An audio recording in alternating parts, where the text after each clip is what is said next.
नमस्कार, आपके साथ मैं हूं समीर अब्बास। देश के नंबर 1 बुलेटिन न्यूज टॉप 9 में आपका स्वागत है। चीन को भारत का दो टूक संदेश, हमारी सीमा में आए तो सेना गोली चलाएगी। लेकिन इसके बाद भी चीन साजिशें रचने से बाज नहीं आ रहा। एलएसी से जुड़ी सारी अपडेट देख लेते हैं टॉप 9 जलगार एट एलएसी में।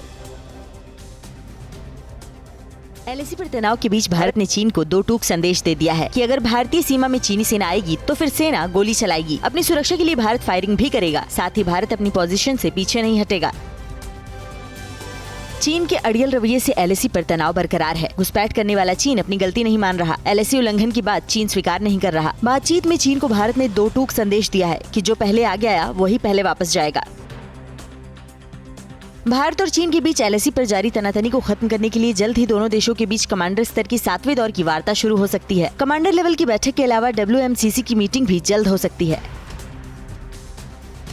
एलएसी पर तनाव सुलझाने के लिए बातचीत का दिखावा कर रहा चीन लगातार मनमानी भी कर रहा है। अब तक की बातचीत में चीन पीछे हटने को तैयार नहीं है। चीन सिर्फ दक्षिणी इलाके को लेकर बात करना चाहता है, जबकि भारत का कहना है कि देप्सांग में पेंगोंग तक के इलाके पर बात होगी। भारत चीन विवाद पर विदेश मंत्री एस जयशंकर ने कहा कि बातचीत से ही हल तलाशना होगा, क्योंकि मतभेद के बीच आपस में बातचीत भी जरूरी है। जयशंकर ने ये भी कहा कि भारत और चीन को एक दूसरे की तरक्की कबूल करनी होगी। एलएसी पर भारत की तरफ से करारा जवाब मिलने के बाद चीन बौखला गया है। चीन के अखबार ग्लोबल टाइम्स ने भारत को धमकी दी है। ग्लोबल टाइम्स का कहना है कि भारत चीन के साथ विवाद बढ़ाकर आग से खेल रहा है। ग्लोबल टाइम्स ने कहा कि भारत की रणनीतिक भूल उसे नुकसान पहुंचाएगी। भारत के साथ बातचीत का दिखावा कर रहे चीन ने पेंगोंग से 300 किलोमीटर दूर अपने सबसे ताकतवर फाइटर प्लेन J-20 को तैनात कर दिया है। लद्दाख में राफेल की तैनाती के बाद चीन डर गया है, इसलिए चीन अपने फाइटर J-20 को पेंगोंग के पास ले आया है। बीएसएफ, आईटीबीपी और एसएसबी के जवान आंतरिक सुरक्षा से मुक्त होंगे। सूत्रों के अनुसार बीएसएफ, आईटीबीपी और एसएसबी के जवानों को सरहद पर ही तैनात किया जाएगा। बताया जा रहा है कि केंद्र सरकार आंतरिक सुरक्षा के नए मॉडल पर काम कर रही है। अमेरिका के राष्ट्रपति डोनाल्ड ट्रंप ने उम्मीद जताई है कि भारत और चीन सीमा विवाद को सुलझा लेंगे। साथ ही ट्रंप ने एक बार फिर दोनों देशों की मदद के ऑफर को दोहराया है। ट्रंप ने कहा कि हम मदद कर सकें तो हमें मदद करके अच्छा लगेगा। और पाकिस्तान क्यों है एक नाकाम मुल्क? नापाक चाल पर भारत का प्लान ऑफ एक्शन क्या है? यूएन में चीन की कैसे खुली पोल? चीन और पाकिस्तान की साजिशों से जुड़ी 9 बड़ी खबरें आप देख लेते हैं टॉप 9 चीन पाक साजिश में। UNHRC में भारत ने पाकिस्तान को जमकर लताड़ा है। भारत ने पाकिस्तान को एक नाकाम देश बताया। भारत ने कड़े शब्दों में कहा कि कश्मीर का राग आलापना पाकिस्तान बंद करे और भारत के आंतरिक मामलों में पाकिस्तान दखल देना भी बंद करे। CICA की बैठक में भारत ने पाकिस्तान को जमकर खरी खोटी सुनाई है। भारत ने पाकिस्तान को आतंकवाद का वैश्विक केंद्र बताया। बैठक में भारत ने ये भी कहा कि न केवल पाकिस्तान सीमा पार से आतंकवाद फैला रहा है, बल्कि भारत में आतंक को बढ़ावा भी दे रहा है। जम्मू कश्मीर में आतंक की बड़ी साजिश का पर्दाफाश हुआ है। कुलगाम के जवाहर टनल के पास पुलिस ने हथियारों के साथ आतंकियों के 2 मददगारों को गिरफ्तार किया है। उनके कब्जे से भारी मात्रा में हथियार बरामद हुए हैं। गिरफ्तार किए गए दोनों लोग आतंकियों को हथियार सौंपने जा रहे थे। संयुक्त राष्ट्र मानवाधिकार परिषद ने पाक अधिकृत कश्मीर से आए मोहम्मद सज्जाद रजा ने पीओके में पाकिस्तान के अत्याचार की पोल खोली। पाकिस्तानी सेना के अत्याचार की कहानी बताते बताते सज्जाद रजा का गला भराया। सज्जाद रजा ने कहा कि पाकिस्तानी सेना लोगों के साथ जानवरों जैसा बर्ताव करती है। पाकिस्तान के पीएम इमरान खान को पीओके की कोई फिक्र नहीं है। पीओके में शिक्षा का मंदिर खंडहर बन गया है। स्कूल की जर्जर हालत का वीडियो सामने आया है। स्कूल में मूलभूत सुविधाओं का अभाव है। पाकिस्तान के पूर्व प्रधानमंत्री नवाज शरीफ ने अपनी ही पार्टी के नेताओं पर सेना और खुफिया एजेंसियों के अधिकारियों के साथ मीटिंग करने पर रोक लगा दी है। खबरें आ रही थी कि पीएम इमरान खान से नाराज सेना नवाज शरीफ के परिवार और पार्टी के साथ डील कर रही है। पाकिस्तान के मौलाना अब्दुल गफूर हैदरी ने पाकिस्तानी आर्मी के चीफ कमर जावेद बाजवा की पोल खोली है। अब्दुल गफूर हैदरी ने कहा कि बाजवा ने आजादी मार्च रोकने के लिए नेताओं को बुलाकर मीटिंग की थी। मौलाना ने कहा कि बाजवा आजादी मार्च को वापस लेने का दबाव बना रहे थे।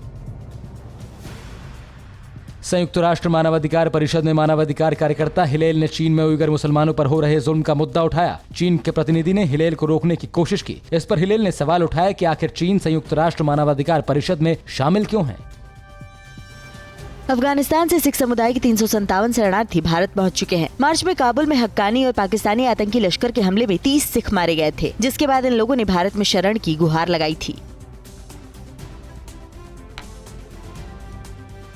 अमेरिका और ताइवान की दोस्ती से भड़का चीन लगातार उकसावे वाली कार्रवाई कर रहा है। इन सबके बीच ताइवान ने चीन को करारा जवाब दिया है। वैश्विक स्तर पर युद्ध की आशंकाओं से जुड़ी बड़ी खबरों को देख लेते हैं टॉप 9 वर्ल्ड वॉर 3 में। चीन ने ताइवान पर हमला करने की धमकी दी है। यूएस मिलिट्री जनरल के हवाले से ये खबर है। अमेरिका और ताइवान की दोस्ती से चीन भड़का हुआ है। चीन ने कहा कि यूएस आर्मी ताइवान पहुंची तो फिर युद्ध होगा।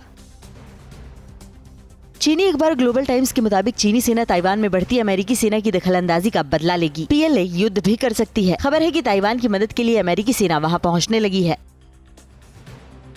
चीन लगातार ताइवान को डराने में लगा हुआ है, लेकिन ताइवान चीन को करारा जवाब दे रहा है। ताइवान ने साफ कर दिया है कि चीन उसे कमजोर समझने की भूल न करे। सुरक्षा के लिए ताइवान अमेरिका पर निर्भर नहीं है। ताइवान अमेरिका से हथियार खरीदता रहेगा। चीन के फाइटर जेट्स ने एक बार फिर ताइवान के एयर स्पेस में घुसपैठ की। इस बार पीएलए के Y-8 एयरक्राफ्ट ताइवान में घुसे। ताइवान ने कहा कि वो चीन की हरकतों पर नजर रखे हुए है। चीन ताइवान को डराने के लिए लगातार उसके एयरबेस में घुसपैठ कर रहा है। चीन को करारा जवाब देने के लिए ताइवान ने भी बड़ी तैयारी शुरू कर दी है। ताइवान की सेना ने ड्रिल के जरिए अपना जौहर दिखाया। इस ड्रिल में ताइवान की सेना के फाइटर जेट्स और हेलीकॉप्टर भी शामिल हुए। ताइवान ने चीन पर हमले के लिए मिसाइल फाइनल कर दी है। ताइवान ने अपने आर्मी बेस पर air to ground cruise missile तैनात कर दी है। 200 किलोमीटर तक मार करने वाली इस मिसाइल के जरिए ताइवान चीनी वॉरशिप को निशाना बना सकेगा। चीन ने अमेरिका पर साउथ चाइना सी में जासूसी करने का आरोप लगाया। चीन का आरोप है कि अमेरिकी जासूसी विमानों ने कोड नेम बदलकर उड़ान भरी और साउथ चाइना सी में चीन के रक्षा अभियान की जानकारियां जुटाई। चीन का आरोप यह भी है कि अमेरिकी विमानों ने 100 से ज्यादा बार कोड नेम बदलकर उड़ान भरी है। रूस की सेना ने दक्षिणी सैन्य क्षेत्र और कैस्पियन सी में कॉकास 2020 सैन्य अभ्यास के जरिए अपनी ताकत दिखाई। इस दौरान आर्मी और एयरफोर्स ने अपनी सैन्य क्षमता का प्रदर्शन किया। रूसी जवानों ने जमीन, आसमान और समुद्र में सैन्य जौहर दिखाया। रूसी सैनिकों की कॉकास 2020 सैन्य अभ्यास के दौरान बड़ा हादसा टल गया। रूसी S-400 air defence missile launch करते वक्त वो भटक गया, जिसकी वजह से सैनिकों के बीच भगदड़ मच गई। और कृषि बिलों के खिलाफ किसानों का देश भर में हल्ला बोल। आज हो सकता है बिहार चुनाव की तारीखों का ऐलान और ड्रग्स केस में एनसीबी के रडार पर और कितने नाम। देश की सभी बड़ी खबरें अब देख लेते हैं न्यूज टॉप 9 राष्ट्र में। 3 कृषि विधेयकों के विरोध में किसान संगठनों का देश भर में प्रदर्शन चल रहा है। आंदोलन का ज्यादा असर पंजाब और हरियाणा में दिख रहा है। किसान कई जगह रेल लाइनों पर बैठ गए हैं, जिसके कारण कई ट्रेनों को रद्द किया गया है। कृषि विधेयकों के खिलाफ किसानों के चल रहे आंदोलन के बीच पीएम नरेंद्र मोदी ने कहा है कि सरकार ने किसानों के कल्याण के लिए निरंतर प्रयास किए हैं। संसद में पारित कृषि विधेयक उनके लिए क्यों जरूरी है, इसके बारे में विस्तार से बताया गया है। आज बिहार चुनाव की तारीखों का ऐलान हो सकता है। दोपहर 12:30 बजे चुनाव आयोग की प्रेस कॉन्फ्रेंस है। सूत्रों के मुताबिक इस बार बिहार में 3 चरण में चुनाव करवाए जा सकते हैं। पिछली बार राज्य में 5 चरणों में चुनाव हुए थे। बिहार में विधानसभा चुनाव से पहले ही महागठबंधन टूटने के कगार पर पहुंच गया है। महागठबंधन के सहयोगी दल राष्ट्रीय लोक समता पार्टी के अध्यक्ष उपेंद्र कुशवाहा ने कहा कि तेजस्वी यादव का नेतृत्व उन्हें स्वीकार नहीं है। सीबीआई ने कैश फॉर वोट मामले में तमिलनाडु के वेल्लोर में 3 जगहों पर छापेमारी की है। केनरा बैंक के वेल्लोर ब्रांच के तत्कालीन मैनेजर M दयानिधि और दामोदरन और श्रीनिवासन के परिसरों पर छापा मारा गया है। दामोदरन के सीमेंट गोदाम से ही आयकर विभाग ने मतदाताओं को बांटे जाने के लिए रखे 11.48 करोड़ रुपए जब्त किए हैं। ड्रग्स मामले में एक्ट्रेस रकुलप्रीत सिंह से एनसीबी दफ्तर में पूछताछ हो रही है। रकुल का नाम रिया ने एनसीबी की पूछताछ में लिया था। वहीं दीपिका पादुकोण शनिवार को एनसीबी के सामने पेश होंगी। गुरुवार को सुशांत की पूर्व मैनेजर श्रुति मोदी से भी एनसीबी की टीम ने पूछताछ की है। इसके लिए श्रुति गुरुवार सुबह ही एनसीबी गेस्ट हाउस पहुंच गई थी। सूत्रों से मिली जानकारी के मुताबिक श्रुति ने और कई नामों का खुलासा किया है, जिनसे 1-2 दिन में पूछताछ की जा सकती है। भारत में कोरोना के मामले 58 लाख के पार चले गए हैं। एक दिन में 1000 से ज्यादा मरीजों की मौत हो चुकी है। एक दिन में 86,000 से ज्यादा नए मामले सामने आए हैं। अब तक 92,290 लोगों की जान जा चुकी है।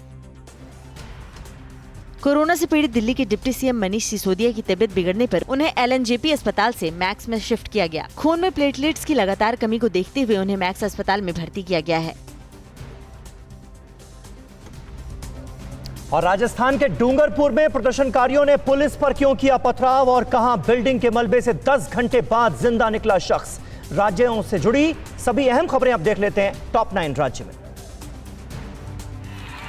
डूंगरपुर NH8 पर पुलिस पब्लिक भिड़ंत के 12 घंटे बाद भी हाईवे पर उपद्रवियों का कब्जा बरकरार रहा।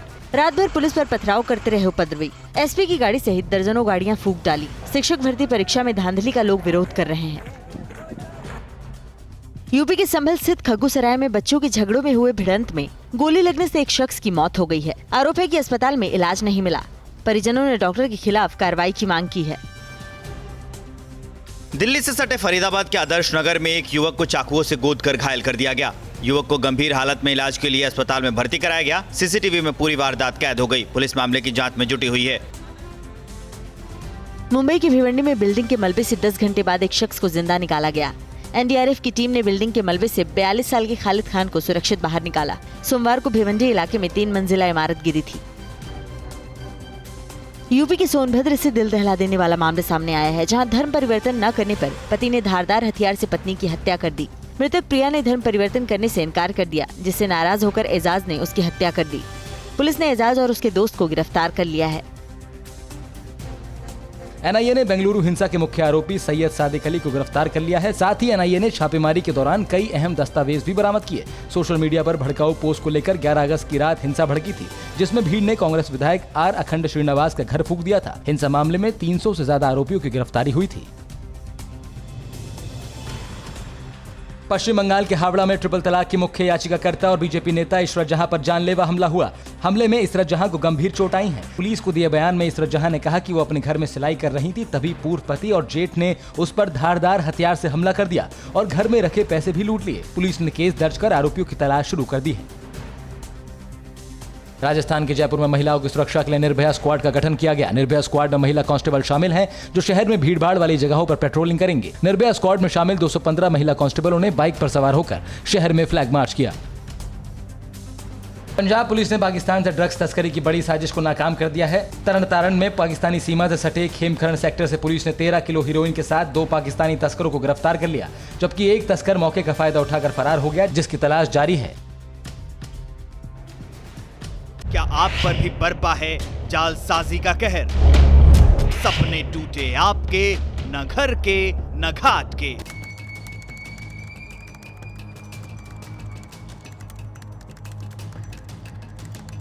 देखिए लूट घर हर रात 9:30 बजे। फिक्र आपकी,